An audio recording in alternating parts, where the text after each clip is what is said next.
Good evening, everyone, ladies and gentlemen. How are you? कैसे हैं आप सभी?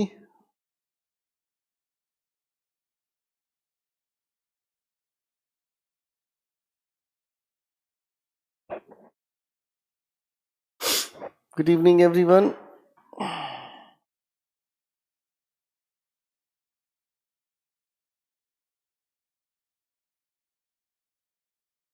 Good evening, everyone.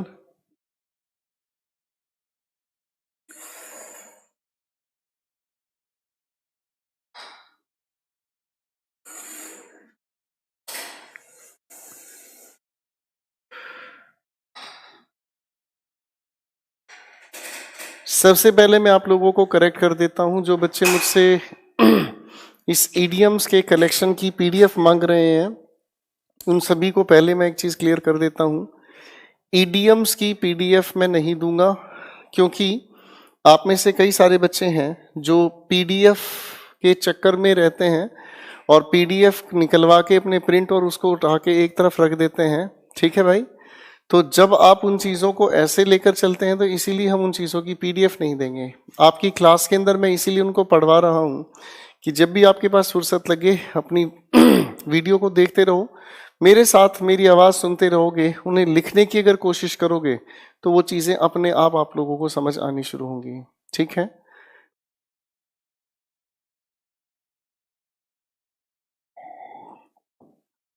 अमेजन का लिंक कल तक एक्टिवेट हो जाएगा। अमेजन का लिंक अभी एक्टिवेट नहीं हुआ है। ठीक है, अमेजन का लिंक एक्टिवेट हो जाएगा, टीम उस पर काम कर रही है। 24 से 48 घंटे लगते हैं बेटा चीज़ों को एक्टिवेट होने में, तो जल्दी ही कल तक आप लोगों का सुबह तक हो जाएगा। It's not an easy task to maintain that, so Kailash साहब, आपका ये सवाल है, हम बताएंगे इसके बारे में, थोड़ा सा सब्र करें बेटा। ठीक है, थोड़ा सा सब्र करें। क्या करूं कुमार साहब, बड़ी भारी संख्या में बुक की सेल चल रही है, उसी की वजह से परेशानी है, वरना अभी तक तो आप लोगों को मिल जाती।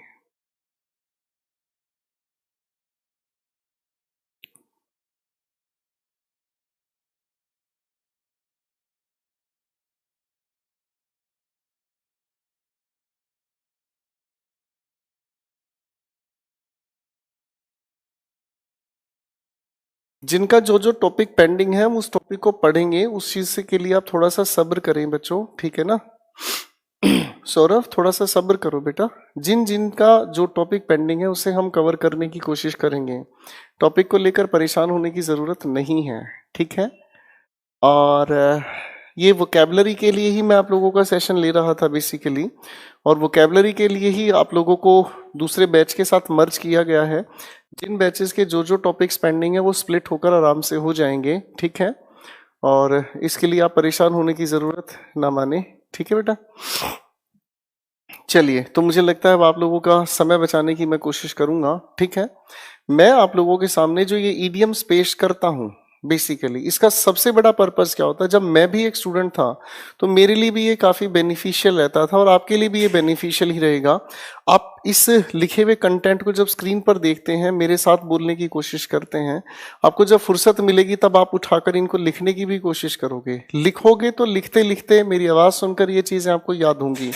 पीडीएफ आपको मैं दे दूं भाई साहब, पीडीएफ देने मुझे क्या लालच है पीडीएफ ना देने का। पीडीएफ मैं आपको दे दूंगा, प्रिंट निकलवा लोगे, वो कहीं पर रखोगे, शुरुआत के 10 या 15 शब्दों को पढ़ोगे, उसके बाद पढ़ने की हिम्मत टूट जाती है। मुझे पता है ना सर क्या प्रॉब्लम आती है, इसीलिए ये छोटे छोटे सेशंस लगाए गए हैं। ठीक है ना, और इन सेशंस का जो मेन पर्पज है वो यही है कि आप लोग जब अच्छे तरीके पर आ जाते हैं, एक बार मेरे साथ रिवाइज करते रहेंगे, अपने हाथों लिखते रहेंगे, तो ईडियम्स का ऐसा सेक्शन है जो आप लोगों के मेंस के पेपर में भी काम आता है। ठीक है बेटा, इसीलिए तो मैं सोच रहा हूँ आज भी आप लोगों का ईडियम सेशन लेकर चलना शुरू कर देता हूँ। आज हम मैक्सिमम गाड़ी खींचेंगे और उसके बाद फिर हमारी आपकी मुलाकात कैसे होगी वो मैं आप लोगों को रहे समय में बताने की कोशिश करूंगा। सर श्रीमन जरा लगा दीजिएगा ईडियम्स के डिस्कशन को। मैं आपके साइड में बैठा हुआ हूँ और इन चीज़ों को आपके साथ डिस्कस करना शुरू करूंगा, एलिब्रेट करेंगे हर एक चीज़ को। चलिए अब ध्यान से सुनने समझने की कोशिश करेंगे।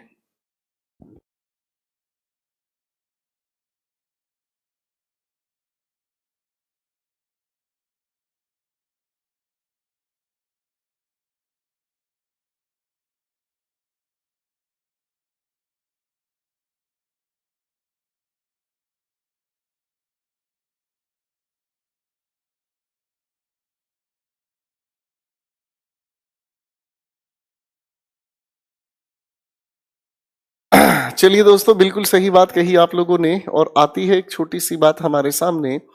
कल की क्लास तक हम लोगों ने 350 तक गाड़ी को खींचा था, आज इसे मैक्सिमम ले जाएंगे बच्चों, फिर अगली बात आगे बताएंगे कैसे होगी।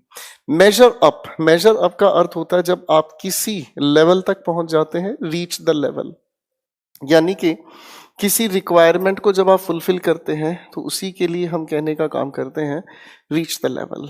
मेंड योर वेज, सबसे पहले तो बच्चों इस वेज में अपोस्ट्रोफे लगाने की जरूरत नहीं है, इसे आप हटा दीजिएगा। मेंड योर वेज इसका अर्थ होता है जब आप अपने व्यवहार को सुधारते हैं। ठीक है जी, जब आप अपने व्यवहार को सुधारते हैं तो इसी के लिए हम कहते हैं मेंड योर वेज। ठीक है बच्चों, इंप्रूव वंस बिहेवियर।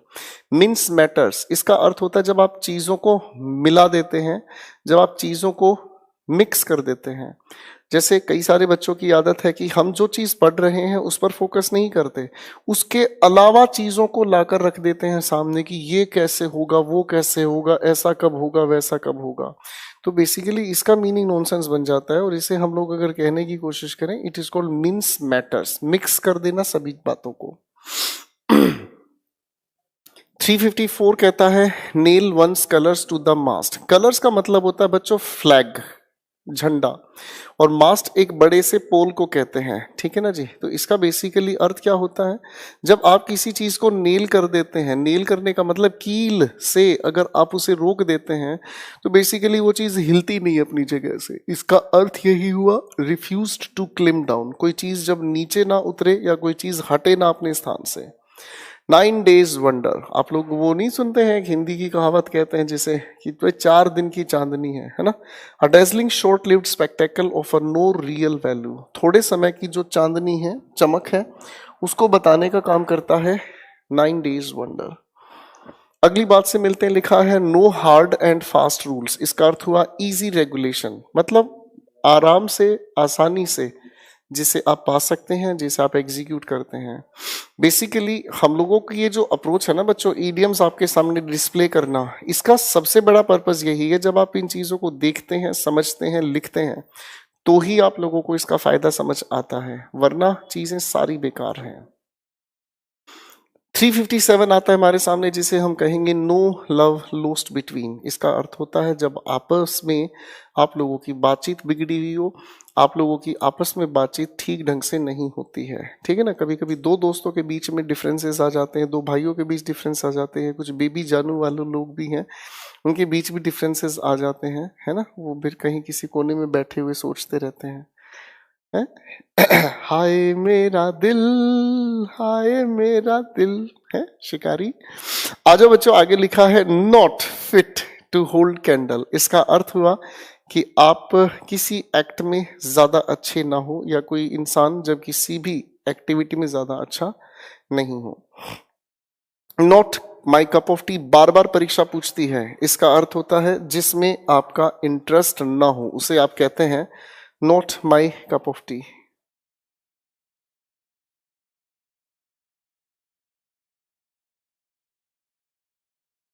एक अगली बात को हम लेकर चलने की कोशिश करेंगे, not to look a gift horse in the mouth. ये बहुत इंपॉर्टेंट है बेटा, इसको ध्यान से समझना। देखो कई बार आपको क्या होता है कि कोई चीज, जब आपको कोई चीज गिफ्ट में मिलती है, पहली बात मैंने कही जब आपको कोई चीज गिफ्ट में मिलती है, गिफ्ट अगर नहीं कहा जाए, जब आपको कोई इंसान आपके लिए कुछ अच्छा काम करता है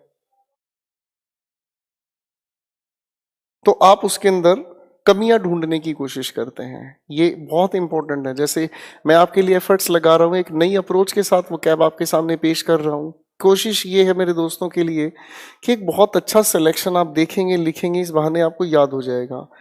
तो आप उसके अंदर you try not to look a gift horse in the mouth. आगे बात आती है नल एंड वॉइड। इसका अर्थ होता है जो चीज इनवैलिड हो, जो चीज इनवैलिड हो। ऑफ नो अवेल, इसका अर्थ हुआ यूजलेस, व्यर्थ, बेकार। ऑफ एंड ऑन, इसका अर्थ होता है इरेगुलरली, यानी कि जिसका समय या जिस काम का अंतराल फिक्स ना हो। ठीक है जी।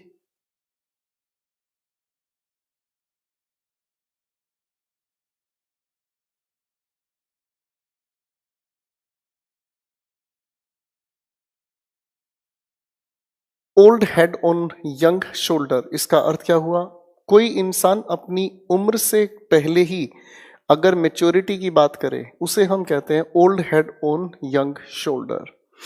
अगली बात आती है ऑन क्लाउड नाइन, तो इसका अर्थ होता है जब आप बेहद खुश हैं किसी काम में, किसी भी तरीके की एक्टिविटी में, आपका बेहद खुश होना।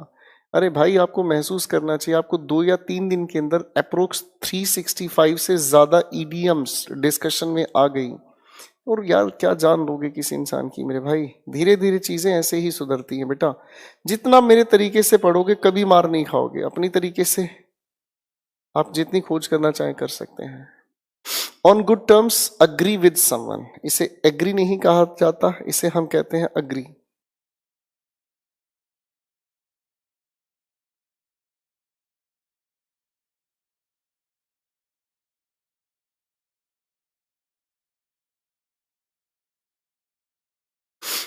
On tenterhooks, on tenterhooks का अर्थ होता है जब आप किसी चीज को लेकर डाउट करते हैं या फिर आप किसी चीज को लेकर एंजाइटी दिखाते हैं, परेशान होते हैं, ठीक है, तनाव में रहते हैं, ऑन टेंटर हुक्स की बात कहते हैं। अगली बात आती है ऑन द ब्रिंक ऑफ, इसका अर्थ होता है किसी एक पर्टिकुलर पॉइंट पर, ठीक है। ऑन द कफ, इसका अर्थ होता है ऑन क्रेडिट, क्रेडिट का अर्थ आप लोगों को पता ही होगा, ठीक है जी, कर्जदार। On the horns of dilemma, dilemma बोलते हैं बच्चों इस शब्द को, डायलेमा नहीं। जब डिलेमा की हम बात करते हैं तो डिलेमा का अर्थ होता है क्या करें क्या ना करें की स्थिति, ठीक है जी। तो इसका मतलब ये हुआ कि बेसिकली जब आपके सामने दोनों की दोनों जो चॉइसेस हैं वो अनप्लीजेंट है, पर उनमें से किसी एक को आपको चुनना होता है, ठीक है बच्चों। अगली ईडियम आपके सामने आ रही है, इन पर जरा ध्यान लगाएं।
आओ भाई शुरू करते हैं। ऑन द लेवल का अर्थ होता है जब आप किसी चीज के लिए ईमानदार रहते हैं, सिंसियर रहते हैं, उसे हम कहते हैं बच्चों ऑन द लेवल।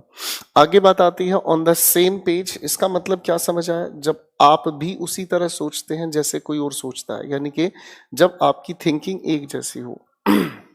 आगे आती है बात on the spur of the moment. बहुत इंपॉर्टेंट है बच्चों, पेपर में दिया जाता है, यानी कि तुरंत आपने कोई काम किया बिना किसी प्लानिंग के। On the verge of, verge का अर्थ होता है ब्रिंक। ब्रिंक का मतलब हमने थोड़े समय पहले भी पढ़ा है कि ईडियम में लिमिट बताने का काम करता है। आगे लिखी है हमारे सामने once in a blue moon. इसका अर्थ हुआ रेयरली, कभी कभी। अगली बात आती है अदर फिश टू फ्राई। इसका अर्थ हुआ कुछ और भी इंपॉर्टेंट काम है जिसे आपको करना होगा। ठीक है जी। आउट एंड आउट, बार बार परीक्षा पूछती है। इसका अर्थ होता है टोटली, कंप्लीटली, पूर्णतः, पूर्ण रूप से। आउट ऑफ हैंड का अर्थ होता है आउट ऑफ कंट्रोल, जब आप किसी चीज को लेकर काबू से बाहर होते हैं, एट वंस या इमीडिएटली अगर हम कहें तो।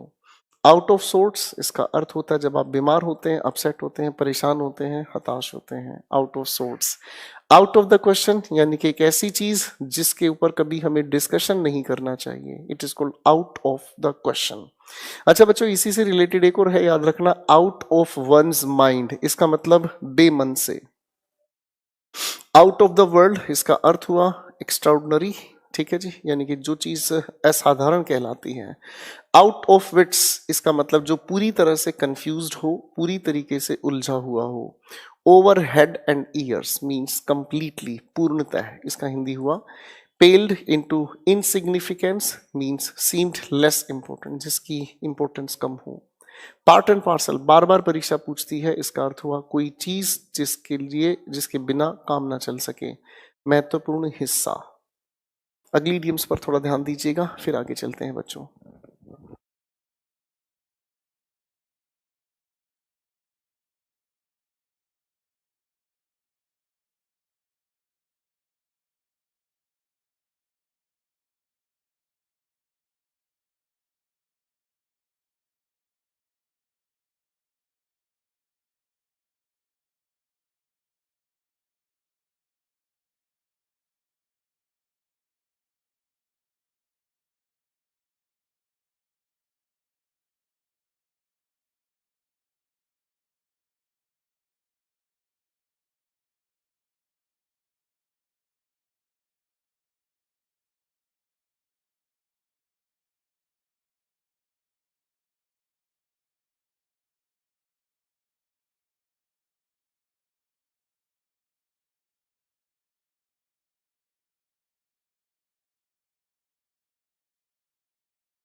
पे ऑन द नेल, इसका अर्थ होता है तुरंत किसी भी चीज की पेमेंट करना, किसी भी चीज की पेमेंट तुरंत करना।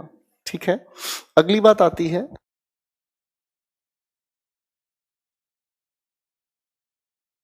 पे थ्रू नोज। इसका अर्थ हुआ पे एन एक्सट्रीमली हाई प्राइस, एक बहुत ज्यादा ऊंची कीमत पे करना, पे थ्रू नोज।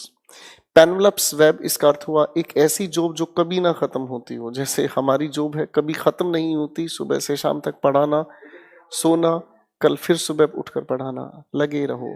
पिक ऑन का अर्थ होता है वॉर्न सीवियरली, जब आप किसी को कठोरता से चेतावनी देते हैं। Pick on. Picking up the holes in, इसका अर्थ होता है जब आप किसी के अंदर बुराइयां ढूंढते हो जब आप किसी के अंदर कमियां ढूंढने का काम करते हो। ठीक है बच्चों, अगली बात से हम लोग मिलने का काम करते हैं। अगली बात पर हम थोड़ा सा ध्यान देने का काम करते हैं और अगली बात आती है हमारे सामने प्लेइंग द गैलरी। इसका अर्थ होता है जब आप किसी भी इंसान का बेवकूफ बनाने का काम करते हैं, किसी भी इंसान को जब आप मूर्ख दिखाने की कोशिश करते हैं। ठीक है, चलिए एक अगली बात आती है हमारे सामने, एक अगली बात आती है हमारे सामने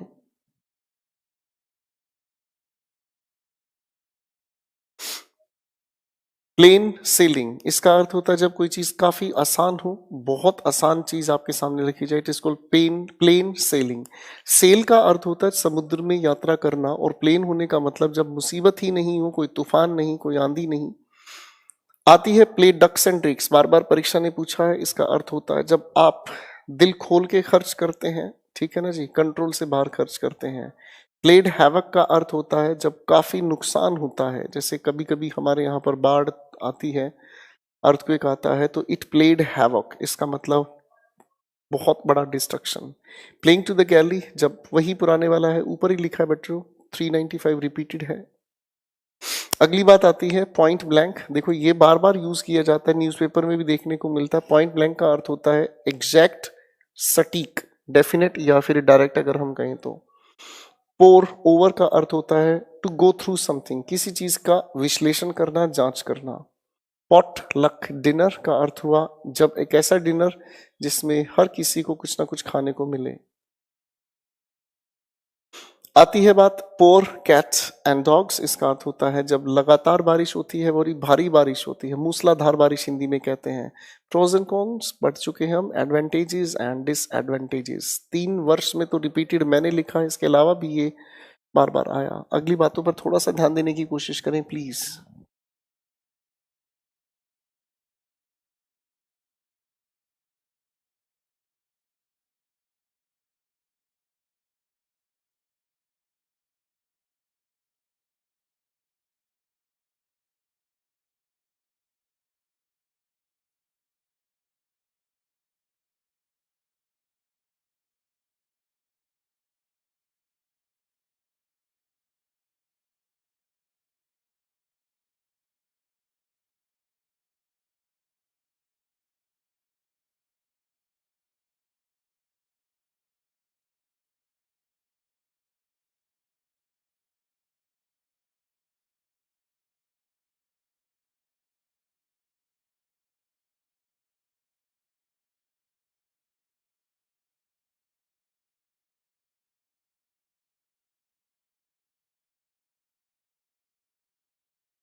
चलिए दोस्तों आगे चलते हैं। पुल अ फास्ट वन। एक बच्चा लिख रहा है कि आपकी वीडियो क्लियर नहीं आ रही है। बच्चों वीडियो बिल्कुल क्लियर है, हमारी टेक्निकल टीम देख रही है इस चीज़ को, और आपके वहाँ पर इंटरनेट का इशू हो सकता है, इंटरनेट की पिक्सल्स उसी की वजह से डाउन होती हैं।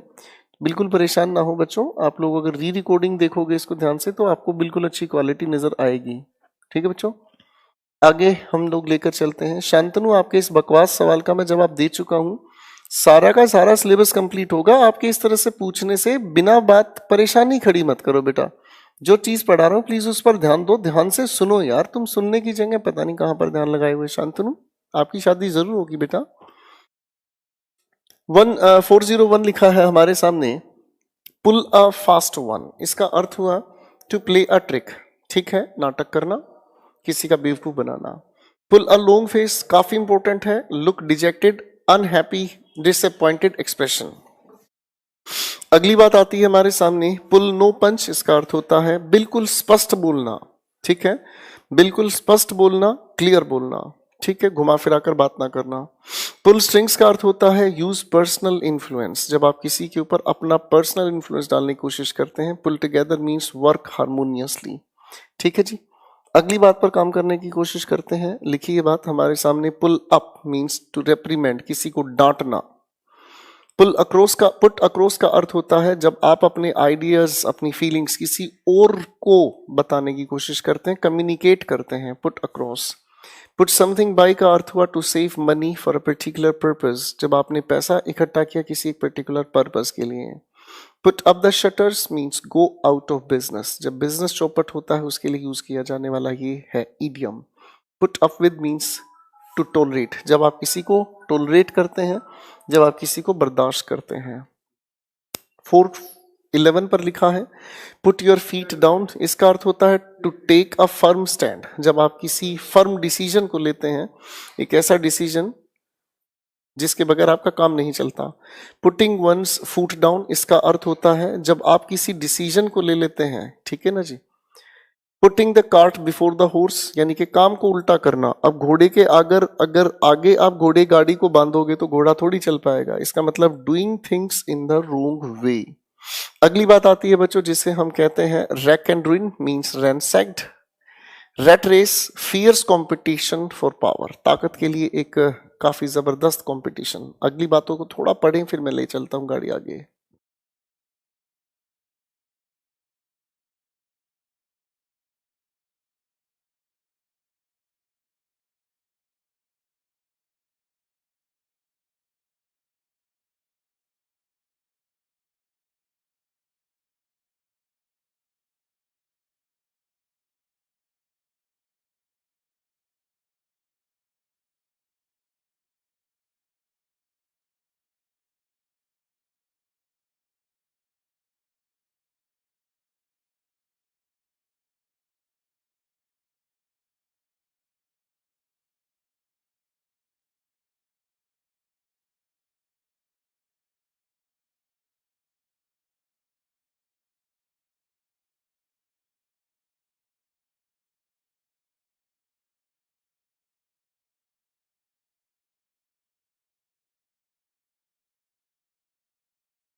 रीड बिटवीन द लाइंस काफी इंपॉर्टेंट है, कई बार परीक्षा ने पूछा है। इसका अर्थ होता है जो एक इनर मीनिंग या हिडन मीनिंग है उसे समझने का प्रयास करना। रेड हेरिंग्स, इसका अर्थ हुआ क्लूज इंटेंडेड टू डिस्ट्रैक्ट और misled.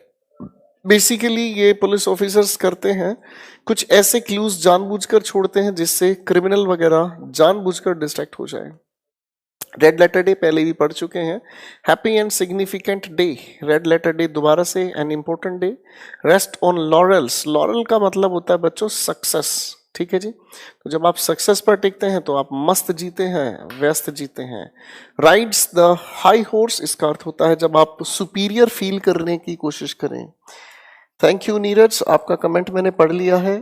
Thank you mister R. अब आप पढ़ने पर ध्यान लगाएं प्लीज, कमेंट्स में देख रहा हूं आप लोगों के। राइज विद द लार्क, इसका अर्थ होता है गेट अप अर्ली, समय से पहले उठना, यानी कि तकाजे में उठना, सुबह समय पर उठना। रब अप द रोंग वे, इसका अर्थ हुआ टू इर्क या इरिटेट समवन, जब आप किसी को इरिटेट करते हैं। रूल द रूस्ट, इसका अर्थ होता है जब आप पावरफुल मेंबर हैं किसी भी एक ग्रुप के, ठीक है। अगली बात आती है रन डाउन, इसका अर्थ होता है जब आप किसी को क्रिटिसाइज करते हैं। अगली बात को समझ लेते हैं। Run in the same groove, इसका अर्थ होता है जब आप क्लैश करते हैं, टकरा जाते हैं एक दूसरे के साथ विचारों में या एक्टिविटी में। रन इनटू का अर्थ होता है टू एक्सपीरियंस डिफिकल्टीज, मुसीबतों से टकराना। रन राइट का अर्थ हुआ एक्ट विदाउट रेस्ट्रेंट, बिना लिमिट के कोई काम करना। Sail in the same boat, यानी कि सेम सिचुएशन को महसूस करना। Sailing in the same boat, वही पुरानी बात है, एक ही तरह की हालातों में रहना। अगली बात को थोड़ा ध्यान से देखिए बच्चों प्लीज।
सैलड डेज हम कहते हैं बच्चों एडोलसेंस को। एडोलसेंस आप सभी लोग जानते हैं, एडोलसेंट होने का मतलब क्या होता है। सॉल्ट ऑफ द अर्थ बहुत इंपॉर्टेंट है, परीक्षा पूछ चुकी है कई बार। Good, honest, ideal. स्केपगोट बार बार पूछा गया है। A person who is blamed for wrong doings, जिस इंसान के ऊपर अगर हम कहें तो आरोप लगते हैं किसी गलत काम के। आगे आती है स्कॉट फ्री अनपनिश, जब कोई इंसान बिना पनिशमेंट के बचकर भाग जाता है। सीमी साइड, इसका अर्थ हुआ अनप्लीजेंट, इमोरल। ठीक है जी, अनैतिक होना। अगली बात आती है सेकंड थॉट्स का अर्थ हुआ, यानी कि जब आप असली आइडिया को, जो असली विचार है उसको पुनः विचार की तरीके से लेकर चलते हैं, उसे दोबारा समझने की कोशिश करते हैं। सी आई टू आई, इसका अर्थ होता है जब आपका सेम ओपिनियन हो किसी को लेकर, किसी के बारे में होगा। सी थ्रू का अर्थ हुआ detect, to realize the truth. ठीक है जी, जब आप सच को पहचानने की कोशिश करते हैं। सेलिंग लाइक हॉट केक्स, इसका मतलब क्या हुआ, जब आपकी बहुत अच्छी सेल जाए, जब आपकी बिक्री यानी कि कोई चीज हाथों हाथ बिक जाए। सैंड पैकिंग, इसका अर्थ होता है टू टेल समबडी फर्मली और रूडली टू गो अवे, जब आप किसी की सर्विस को टर्मिनेट करते हैं, किसी को बर्खास्त करते हैं। अगली बात आती है सेट वंस फेस अगेंस्ट, इसका अर्थ होता है जब आप ओपोज करते हैं स्ट्रोंगली, किसी के खिलाफ आप बोलते हैं या किसी की अगेंस्ट आप कहने पेश करने की कोशिश करते हैं। सेट द रिकॉर्ड स्ट्रेट, इसका अर्थ होता है करेक्ट अकाउंट देना, बिल्कुल सटीक जानकारी देना। शेक इन शूज, इसका अर्थ होता है घबराहट की वजह से कांपना। शेक ऑफ का अर्थ हुआ भूल जाना। शार्प प्रैक्टिसेस का अर्थ होता है डिसऑनेस्ट मीन्स। ठीक है बच्चों, अगली बात देखते हैं, लिखा है stand still means complete halt, पूरी तरीके से रुक जाना, जड़वत हो जाना। स्टेटस को, इसका अर्थ होता है एक ऐसी पोजीशन जो कभी बदलती नहीं है, जो है एज इट इज है। स्टिक टू गन्स, इसका अर्थ होता है जब आप ओरिजिनल आइडियाज से हटते नहीं हैं, मतलब पूर्ण जो आपके मौलिक विचार हैं आप उन्हें नहीं बदलते। Stick to guns. Stir up a hornet's nest, इसका अर्थ होता है जब काफी सारी प्रॉब्लम्स आप क्रिएट करते हैं, काफी सारी प्रॉब्लम्स आप झेलते हैं, सामने आती हैं। स्टोल द शो, इसका अर्थ होता है जब हर किसी की वाहवाही आप जीत लेते हैं। अगली बात आती है स्ट्रेन एवरी नर्व, इसका अर्थ हुआ जब आप एफर्ट्स लगाते हैं किसी काम के लिए, जी जान लड़ा देते हैं, that is called strain every nerve. Straw in the wind, इसका अर्थ हुआ एक ऐसा indication of what might happen, क्या होगा इस चीज की इंडिकेशन हमें पता चलती है। स्ट्राइक अ बार्गेन, इसका अर्थ होता है जब आप निगोशिएट करते हैं, मोल तोल करते हैं। स्टोम इन अ टी कप, इसका अर्थ होता है जब आप काफी परेशान हैं, गुस्सा हैं, दुखी हैं किसी छोटी सी बात को लेकर। Struck a chill to the heart, इसका अर्थ हुआ अराउज फियर, जब डर खौफ पैदा करते हैं किसी के दिल में। अगली बातचीत को एक बार पढ़कर देखें बच्चों।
स्वान सॉन्ग काफी इंपॉर्टेंट है, इसे हम कहते हैं बच्चों लास्ट प्रेयर, अंतिम, जो आप लोग किसी की फिनरल के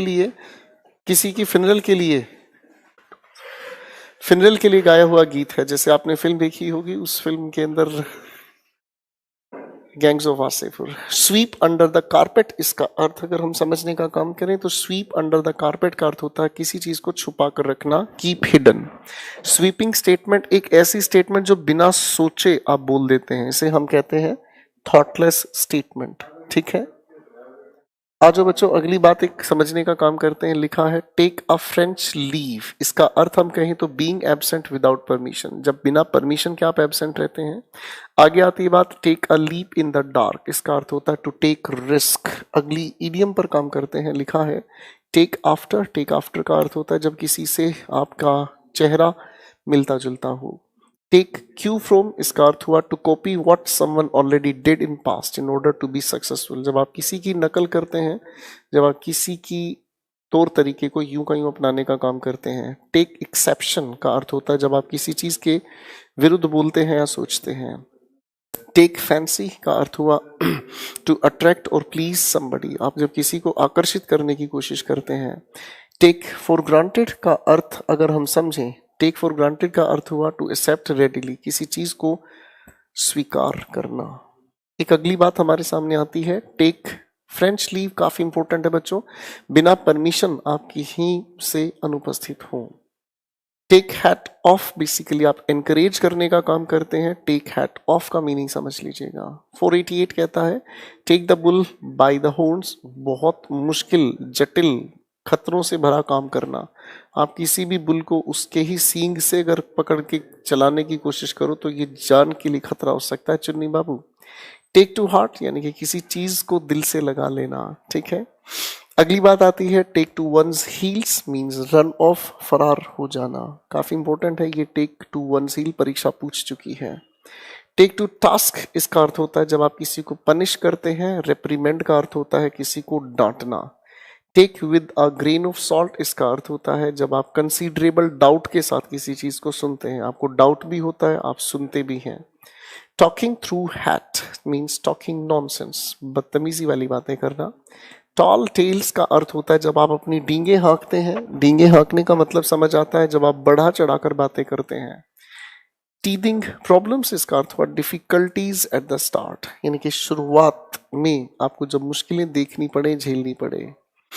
चलिए आखिरी पड़ाव पर काम कर लेते हैं और इसे हम कहते हैं टेलिंग अपॉन, इसका अर्थ होता है showing effectively, means having strong effect. The alpha and omega, basically Greek language में अल्फा शुरुआती लेटर है, ए को बोलते हैं, ओमेगा जेड को बोलते हैं, तो इसी के लिए इसको कहा जाता है beginning and and. Genomes of ज़ुरिक, इसका अर्थ होता है ये बेसिकली एक स्लैंग है जिसका अर्थ होता है स्विस बैंकर्स। अगली बात आती है गिफ्ट ऑफ जैब, बोलने की एक अच्छी कला, बोलने में जब आप निपुण होते हैं, इसके लिए आप यूज करते हैं इस शब्द का। ठीक है बच्चों, अगली बात अगर हम समझने का काम करें तो अगली बात सामने आती है and that is the green eyed monster. इसके लिए अगर हम green eyed monster, basically William Shakespeare ने लिखा है अपना जूलियस सीजर, और उसमें ग्रीन आइड मॉन्स्टर का जिक्र आता है, यानी कि जब आप जेलसी के साथ किसी के सामने पेश आते हैं, बात करते हैं। ठीक है बच्चों, चलिए अब मैं आप लोगों को थोड़ा सा आगे का प्रोसेस प्रोग्राम समझा देता हूँ। हमारा आगे जो डिस्कशन होगा उस चीज को मैं थोड़ा सा समझा देता हूँ। जिन बच्चों का टेंस वाला सेक्शन बचा हुआ है, उन बच्चों का टेंस वाला सेक्शन अब मैं शुरू कराऊंगा, और 19 नवंबर को हमारा नया बैच शुरू हो रहा है। और द ग्रेटेस्ट कॉम्बिनेशन इज कि वो समय जो शुरू हो रहा है वो 8:30 बजकर चलता रहेगा आपका 10 PM तक। ठीक है बच्चों, तो जो हमारा इंग्लिश स्पेशल 9 है वो इसी के साथ मर्ज होकर चलेगा, एक नए बैच के साथ, एक नई जोश के साथ हम चीजों को लेकर चलेंगे। Is my point clear?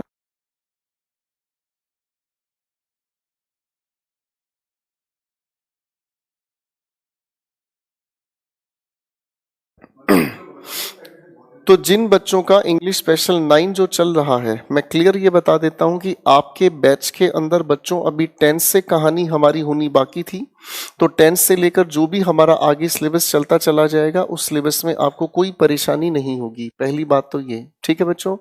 दूसरी बात, आप अपने साथियों को, दोस्तों को, नज़दीकियों को, सभी को बता सकते हैं कि ये बैच हम लोगों का सर शुरू हो रहा है, और इस बैच के अंदर आप लोगों का जो हो चुका है वो वाला उस बैच का एक अलग सेगमेंट है।